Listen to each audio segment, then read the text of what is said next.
kesempatan hidupmu selama Allah titipkan kepada kalian semua. Inilah yang menyebabkan kita mundur daripada kemuliaan yang Allah telah berikan kita sebagai umat Nabi Muhammad, sebagai umat yang terbaik.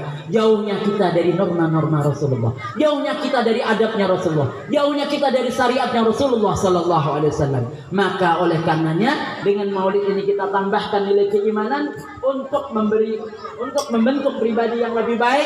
Ayo sekarang kita mulai rajin baca Al-Quran. Rasul tinggalkan mukjizat terbesar di rumah tangga kita. Dulu zaman Cipinang Muara, zaman Guru Marjuki, tiap malam ba'da maghrib sampai isya nggak ada orang nonton TV main HP, nggak ada.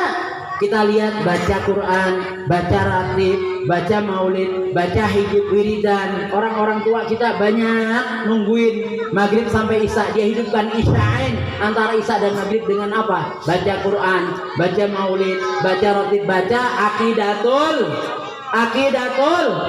Orang-orang tua kita dapat berkah. Ini anak sekarang coba suruh baca akidatul lama apa enggak? Abda'u bismillahirrahmanirrahim Daimil ihsani Walhamdulillahil Qadimil awali Wal akhiril baki Bila tahawuli Summa salatu wa salam sarmada Ala nabi khairi man qad wahada Wa alihi wa sahbihi wa man tabi Sabila dinil haqi Gaira mubtadi Wa ba'du fa'lam bi Wujubi ma'rifah Min wajibinillah Lina sifah Fallahu mawjudun Qadimun baki Muhallifun bil halki Bil itlaki Wa qaimun ghani Wa wahidun wahai Qadir muridun alimun Bi kulli say Sami'unil basiru Wal mutakalimu Lahu sifatun sab'atun tantadimu. Dulu orang kasih berkah. Kenapa? Rumahnya buat baca Quran, rumahnya buat baca sifat 20, rumahnya buat baca maulid, rumahnya buat ratib. Sekarang berkah itu hilang. Tiap hari bapaknya pulang kantor main, ibunya di rumah nunggu papanya, teh belum ada main, anaknya pulang sekolah main, semua pembantunya main. Habis keberkahan diangkat oleh Allah SWT. Kita nggak sadar waktu, umur, kekuatan badan kita lama kelamaan menjadi loyo.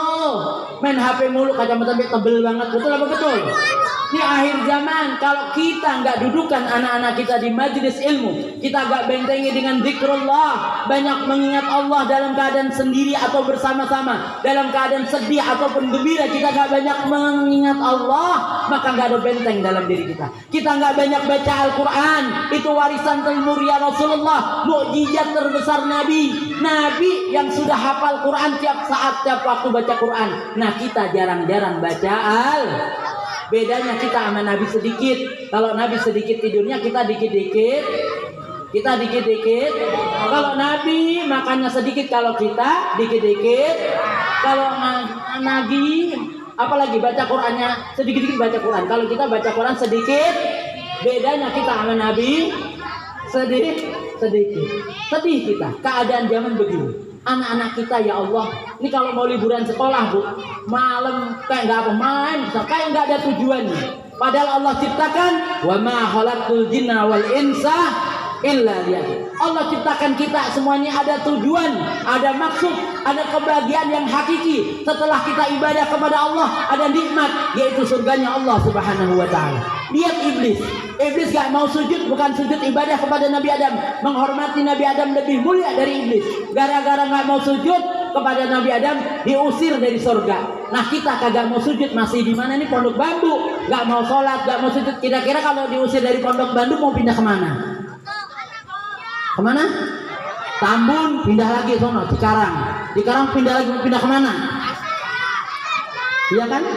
Yang iblis gak mau sujud, penghormatan kepada Nabi Adam, dari surga diusir. Gadun, lah kita masih di Pondok Bambu nggak mau sholat, kira-kira mau diusir kemana enaknya? Hah? Makanya jangan sombong. Saya Abu Yazid Al-Bustami pernah sedikit ketika ketemu seekor anjing minggir-minggir, anjing dikasih Apa itu?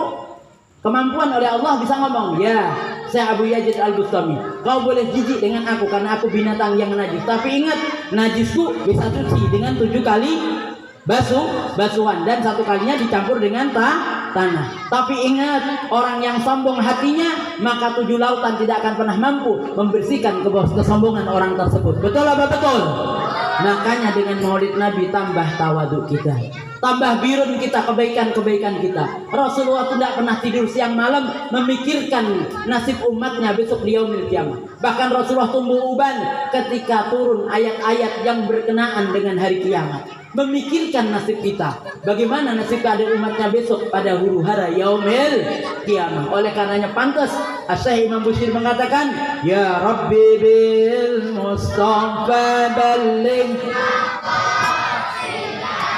waghfir lana ma madha ya wasi'al karami huwal habibul ladzi turja syafa'atuhu likulli hawli minal ahwali muqta'im. Tiada harapan lain kecuali Rasulullah sallallahu alaihi wasallam besok di padang mahsyar. Kita berkumpul hari ini untuk memuliakan Rasulullah sallallahu alaihi wasallam. Kita berkumpul hari ini untuk meneladani akhlak Nabi Muhammad sallallahu alaihi wasallam, bagaimana tingkah lakunya, bagaimana ucapannya, bagaimana tindak tanduknya, bagaimana ibadahnya. Yang Rasulullah memikirkan kita kalau malam beliau salat malam sampai kakinya bengkak-bengkak. Dicontoh oleh Sayyidina Utsman ibnu Affan, beliau kalau salat malam sampai hatam Al-Quran. Alhamdulillah kita juga hatam, baca qul hu 3 kali, Al-Ikhlas 3 kali. Terus Sayyidina Utsman bin Affan tiap malam hatamin Quran dalam qiyamulailnya. Dia mengatakan, yang paling aku takuti adalah keadaan alam kubur. Kenapa? Di situ aku sendirian. Di situ kalau orang selamat di alam kubur, dia bakal selamat di padang mahsyar. Tapi kalau di alam kubur dia nggak selamat,